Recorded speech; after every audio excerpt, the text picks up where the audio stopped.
करेंगे पैरोलिनम के बारे में।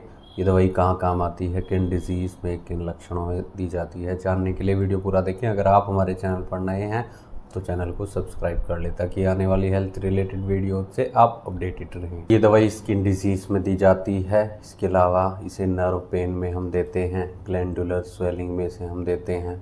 इसके लक्षणों की बात करें तो ये दवाई दी जाती है क्रोनिक एक्जिमा में इरप्शंस हो या फिर वैक्सीनेशन के साइड इफ़ेक्ट्स देखने को मिलते हों, वैक्सीनेशन के बाद एक्जिमा आता हो, इचिंग होती हो, इरप्शन में पेशेंट को पस फॉर्मेशन देखने को मिलती हो, हॉटनेस देखने को मिलती हो, स्किन ड्राई हो, तो ऐसे लक्षणों में एक्जिमा के ये दवाई देने से पेशेंट को काफ़ी राहत मिलती है।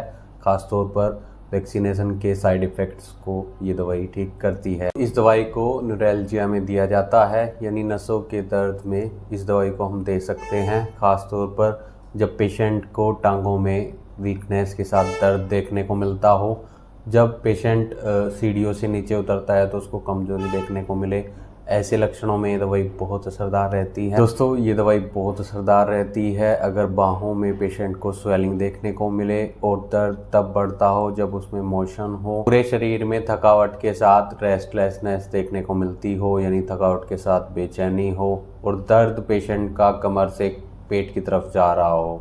ऐसे लक्षणों में ये दवाई बहुत इफ़ेक्टिव रहती है, दर्द में आराम करती है, थकावट में आराम करती है। ये दवाई सीवियर बैक एक में बहुत इफेक्टिव रहती है। पेशेंट को कमर में दर्द हो और दर्द में ठंडापन देखने को मिलता हो, ऊपर से नीचे की तरफ ठंडापन महसूस हो रहा हो, पेशेंट को मांसपेशियों में भी अगर दर्द देखने को मिले और मोशन के साथ दर्द बढ़ता हो, यानी जब पेशेंट चलता फिरता हो तो ये दर्द बढ़ता हो, ये दर्द को राहत देने में बहुत मददगार रहती है। इसके और लक्षणों की बात करें तो मांसपेशियों में ऐसा दर्द देखने को मिलता है कि पेशेंट को किसी ने पीट दिया है। ये दवाई सर दर्द के लिए दी जा सकती है। सर दर्द के साथ साथ नेक में दर्द हो, गर्दन के पीछे के हिस्से में दर्द हो, सर्वाइकल हो, तो ऐसे लक्षणों में ये दवाई देने से पेशेंट को सर दर्द में राहत मिलती है।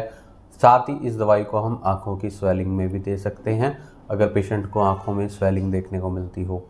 ये दवाई ग्लैंडुलर स्वेलिंग में बहुत इफेक्टिव रहती है, यानी जो हमारे शरीर की ग्रंथियाँ होती है अगर उनमें सूजन आ जाए, थायराइड ग्लैंड में अगर पेशेंट को स्वेलिंग देखने को मिले तो ये दवाई असरदार रहती है। इसके अलावा टेस्टिकल्स में मेल पेशेंट में अगर स्वेलिंग देखने को मिले, हार्डनेस साथ में हो, पेन भी हो, तो इन सभी केस में दवाई बहुत इफेक्टिव रहती है। तो इस दवाई को हम पेट के रोगों में भी दे सकते हैं। जब पेशेंट दूध पीता है तो उसको तुरंत ही वोमिटिंग हो जाती है। इसके अलावा ये दवाई तब दी जाती है जब पेशेंट को नोज़िया वोमिटिंग के सिम्टम्स देखने को मिलते हों, साथ में पेशेंट को पेट में दर्द भी हो। ऐसे लक्षणों में दवाई बहुत असरदार रहती है। अगर आपको इनमें से कोई भी परेशानी है, आप दिए गए व्हाट्सएप नंबर पर हमसे संपर्क कर इलाज या सलाह ले सकते हैं। बिना डॉक्टर की सलाह के कोई भी दवाई नहीं लेनी चाहिए। अगर आपको ऐसी कोई परेशानी है तो एक बार अपने डॉक्टर से मिले, नहीं तो दिए गए व्हाट्सएप नंबर पर संपर्क करें।